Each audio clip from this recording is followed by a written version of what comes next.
હવે આપણા સમાજનું એક મોટું વાજિંત્ર છે આપણા હાથમાં, ખબર ને?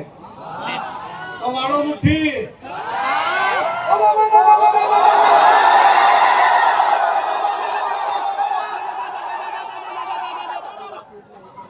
આપણે આદિવાસી સમાજ એટલે એક એવો સમાજ આ દુનિયામાં છે એ કોઈના બાપથી ડરતો બી નથી અને ઝૂકતો બી નથી.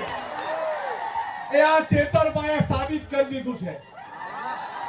આ ચોર, લુચ્ચા, બેરા, મૂંગા, ભાજપિયા એને કહી દે ચેતર વસાવા એકલો નથી, આ કરોડો આદિવાસી એની સાથે છે.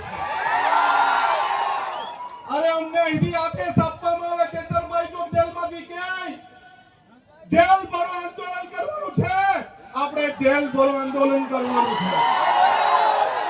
અરે ગુજરાતમાં એવી કોઈ જેલ નહીં મળે જે 1 કરોડ આદિવાસીને જેલમાં મૂકી હતી. અને અમારે પોલીસને કહેવાનું છે, આદિવાસી સમાજને બાજી મૂળિયા ગણવાનું બંધ કર. આદિવાસી સમાજ આ દુનિયાનો વાઘ છે અને એ વાઘ રહેશે. હવે પછી છે ને લાફાવાડી કરવાની જરૂર નથી. અરે ભગાવો વાળું કરવાનું શરૂઆત કરવાની છે. મારા ગામમાં ભાજપીઓ નહીં જોઈએ, ચાલો ભાગો. અરે જંગલ ખાતાવાળાને બહુ તુમાખી આવી ગયેલી હોય ને, અમારા વિસ્તારમાં પ્લાન્ટેશન નથી કરવા દેતા, આવીને બતાવજો અમારા વિસ્તારમાં. અરે આ આદિવાસી સમાજ એક દિવસ ડેરીમાં દૂધ ભરવાનું બંધ કરે ને તો આ બધા ભાજપીઓને ચા પીવાની બી નહીં મળે.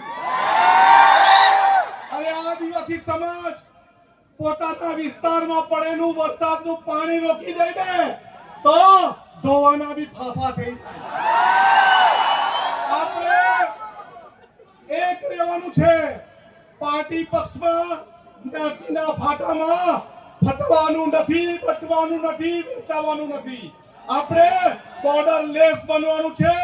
દરેક ભારતીય આદિવાસી એક થવાનું છે. મારો વિસ્તાર તારો વિસ્તાર નહીં. જ્યાં પણ કોઈને તકલીફ પડે, મહારાષ્ટ્રમાં લકીભાઈને તકલીફ પડે તો આપણે સૌએ ત્યાં જઈને એને સહકાર આપવાનો છે. આપણા વિસ્તારના દરેક લોકોને મારી અપીલ છે કે આ વર્ષાબેન એના કુટુંબની જવાબદારી એક ભાઈ તરીકે આપણી છે કે નહીં? છે કે નહીં?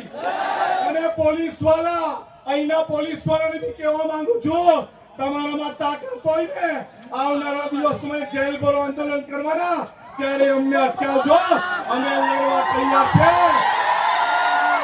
અમે લડવા બી તૈયાર છે, મરવા બી તૈયાર છે, પણ ઝૂકવા તૈયાર નથી.